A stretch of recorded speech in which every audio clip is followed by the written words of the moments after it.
Ladies and gentlemen, you are listening to the Iron Bark Podcast. I am your host, Epion, and today we're going to get into some news. But first, before we do any of that, I got to talk about something. It's something about my social media. Okay, so for those of you that know that follow me on X, I'm a big into like the X platform. They've been very supportive of me since I've transitioned to that platform over from like YouTube and Instagram. And I got my first like from the big E, the big man himself. That's right, Elon Musk. He gave me a like. I replied to one of his posts. He had a post that was something like, let's see here. He posted Toxoplasma Gandhi is a danger to our democracy. This is kind of a joke. It might be in bad taste or whatever, but anyway, what he's trying to say is like cat ladies are a danger to democracy because people who own cats come into close contact with toxo are more likely to have it. But actually, toxo more often or not is like top level soccer players, guys who get into like motorcycle accidents. It's not really that demographic he's talking about, but nonetheless, I replied to it with sort of like a smart response. I just said literally, it's my favorite parasite in the animal kingdom. I'm a nature and wildlife content creator on your platform. I discuss it often. He gave that a like. Decent, right? Decent. So, and I posted a picture with that, and that picture came basically straight from this paper that shows the symbiosis between cougars, packs of wolves, lone wolves, alpha male wolves, and toxo. So I'm just going to go into it here. I'm just going to read through this like picture that I posted. So gray wolves and cougars in Yellowstone National Park both prey on elk and deer. So the wolves and cougars spatially overlap, like their territories will overlap. They'll come into contact with one another. From there, infected cougar infects wolves. How this happens is likely through the cougars kind of scavenging, or not the cougars, the wolves scavenging on scat, or maybe even on a dead cougar. So those infected wolves will then go on to take higher risks. Once they're infected with toxo, that seems to be the behavior trait. This happens in mice as well. When cats give it to mice, they take higher risks. They come around cats more often, and it becomes like a food source, an easier food source for cats. So of those infected wolves, some will go off to die, some will disperse, some will die, some will become their own pack leaders. After becoming a lone wolf, they'll become a pack leader, form their own pack, or they'll become the pack leader of their pack. So then they go on, right? They usually become the pack breeders as well. The infected leaders lead the uninfected pack mates into risky situations. So they all follow him, and he's kind of like the crazy aggressive one or whatever, right? So this will increase the likelihood of sort of badgering cougars and mountain lions and all that sort of thing. Or same thing, but it'll just bother them more often. So then the cycle kind of repeats. They come into the uninfected ones become infected. Those ones go off, and the cycle kind of just goes on indefinitely like that. And another cool thing that this chart doesn't really talk about is that mountain lions will actually kill in excess of what they need based off of like harassment from wolves, because they'll basically have what they do is they cache their kills. They bury it under a bunch of dirt and debris, and wolves will kind of like stalk cougars or mountain lions to find their kill so they can take like an easy kill. But mountain lions have gotten savvy to this, so what they've done now is they kind of have like decoy kills that they'll use to pacify the wolves. Well, they'll have like the real kill they care about somewhere further away, or somewhere else. So they'll kind of lead them to those ones as kind of like a way to pacify the wolves. So that's a super cool, symbiosis within the animal kingdom that involves a microscopic parasite that we can't see. So I thought that was like some really cool stuff. I'm really glad that this was my first like, because this is the coolest fucking thing in the animal kingdom. It's the coolest thing, the symbiosis between all these animals. And these are the animals that are like in my playground, like my backyard, basically, like I guess where I spend all my weekends. I'm out trying to find these things, get footage of them. Very difficult too for some of these animals, obviously. But yeah, so now we're just going to, and if you listen to the space I spoke in this week, sorry if this sounds repetitive. And a lot of this podcast, if you listen to my space on X, it's going to sound very repetitive, and I'm covering basically all the exact same topics. It's not going to be word for word because I don't exactly remember what I said verbatim. but the spaces will begin at some point to differentiate greatly from the podcast, especially when I have more people participate and say other things that can't be said on the podcast, because obviously they're not a guest on the podcast, they're a guest on the space.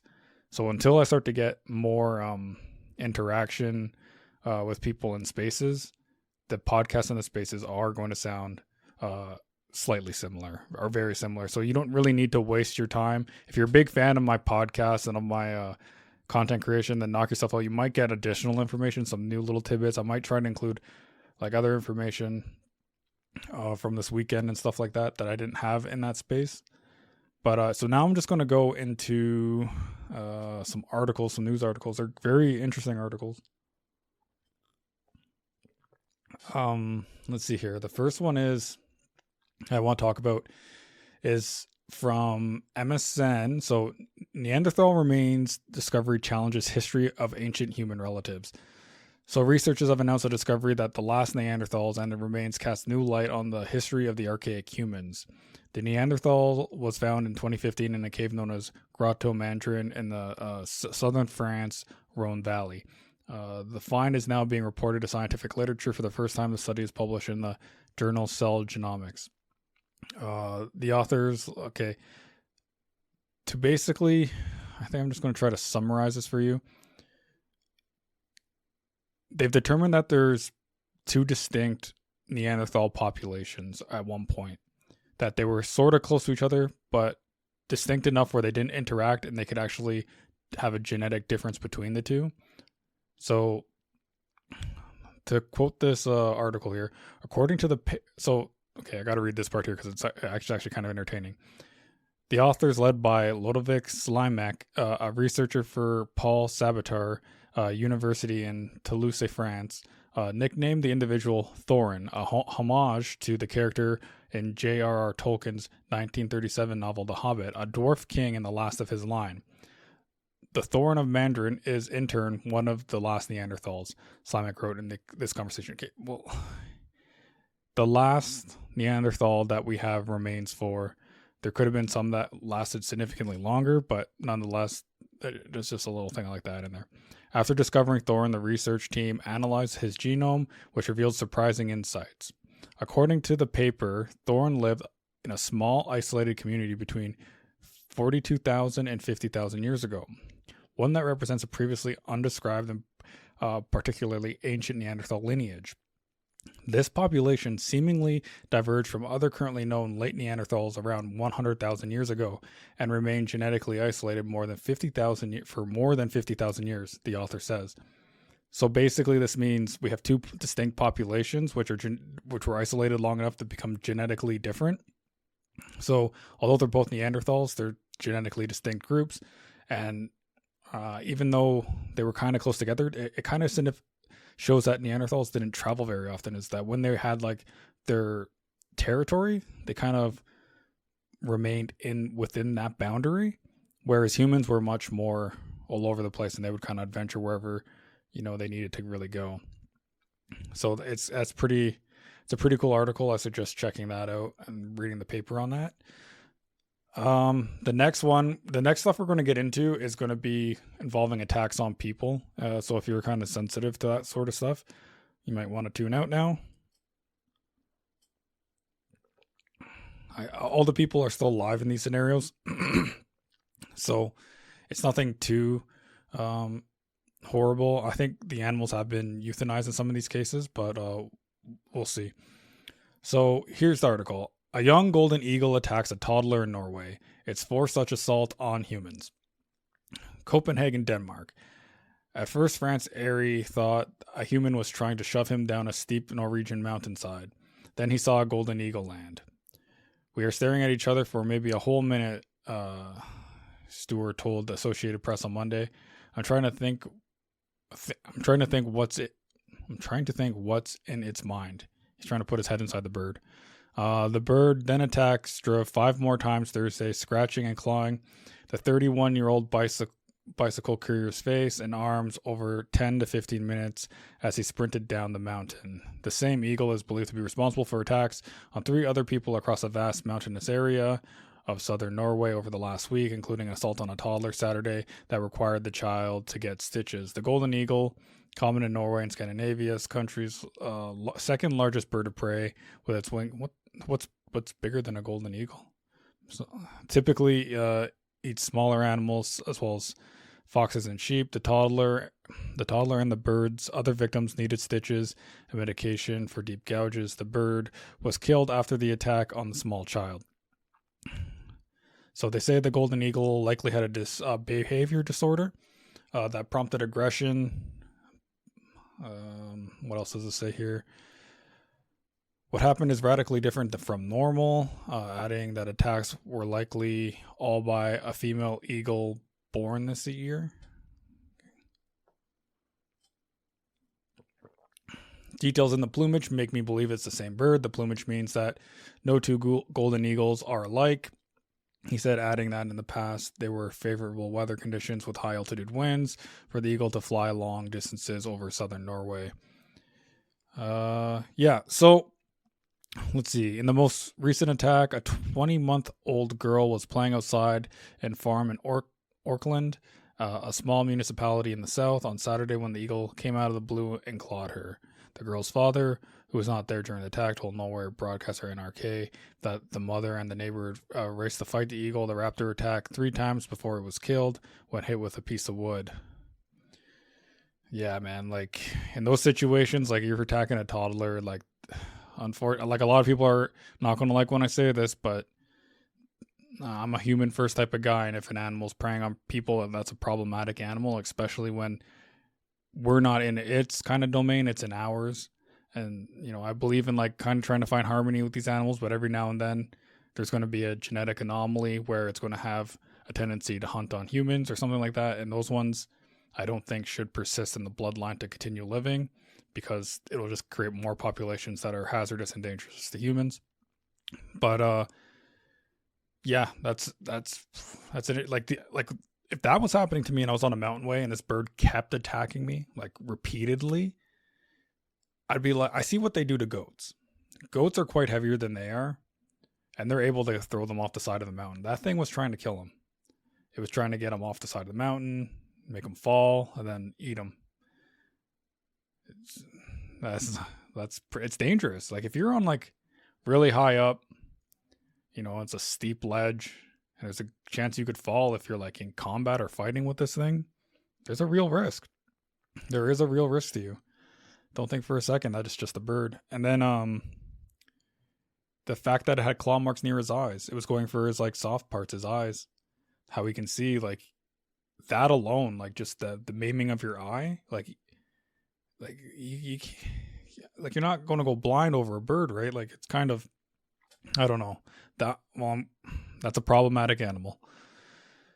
We're going to jump into the next article here. This one is a jogger was attacked by a pack of otters, which is also known as a bevy of otters. So a woman was left crying in a pool of her own blood after getting savaged by a gang of otters in Malaysia. The unidentified victim had reportedly been jogging through Tanjung Aru Recreational Park in Sabah when she was beset by 8 of the beasts. That's how they word it.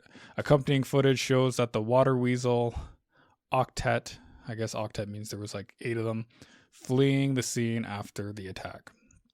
So if you go and look up this article, type it in the Google machine there, you'll see the jogger covered in blood all on her arms. Like it seems to be on her pants, around her side of her face, on her neck. Like these things went hard. There's pictures of the pack of otters. It's crazy. These things are related to, badgers and wolverines, which are quite, ferocious animals when they need to be. Meanwhile, the woman who was wearing dark pink running tights and a black shirt is pictured sitting on, I already described that. Investigations found the beasts, which are reportedly lived nearby, had entered the park to forage for food on the pond. He explained that otters had visited the park without incident, and the attack was likely due to a change in behavior spurred by visitors feeding them. To prevent future attacks, wildlife officials plan to reinforce the fence around the park and monitor the area to ensure none of the critters break in. We also asked the park manager to report there is an otter sighting after the repairs are done. So it looks like they're taking care of a problem here. They think maybe the animals were upset because it wasn't pacified with a piece of fish or something like that, and they've come to expect that type of thing. So that's an incident. That's another incident showing that why we shouldn't feed wildlife as they become dependent on it, and it can kind of become the expectation. Now imagine that being like a bear, right? Very different scenario when it's bears. Similar scenario, so the bear would cause a lot more damage. And I think that basically wraps it up. I do want to leave you with one little more video here. This is of a cougar encounter in Canada, Alberta, Calgary. So a major city. It's a large city. The mountain lion comes into their backyard and is at their back glass door. And I'm just going to play the audio from it. It's a bit disturbing. A house pet it has become a victim in this video, which you'll hear. You don't hear it die, but you do hear the person talk about it in the video. So if you're of the faint of heart, tune out.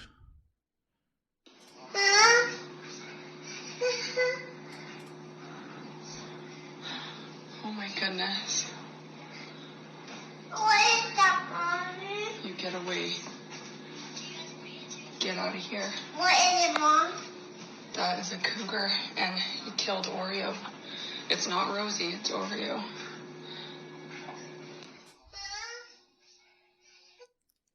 Yeah, so as you can hear, mom's there with her child. They can see through the glass window. They can see the house pet.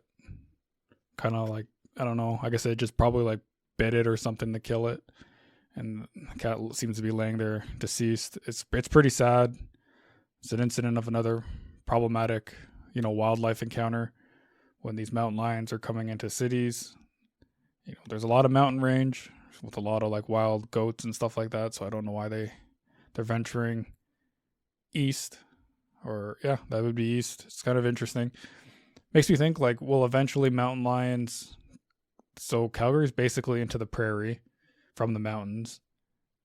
Will mountain lions given enough time?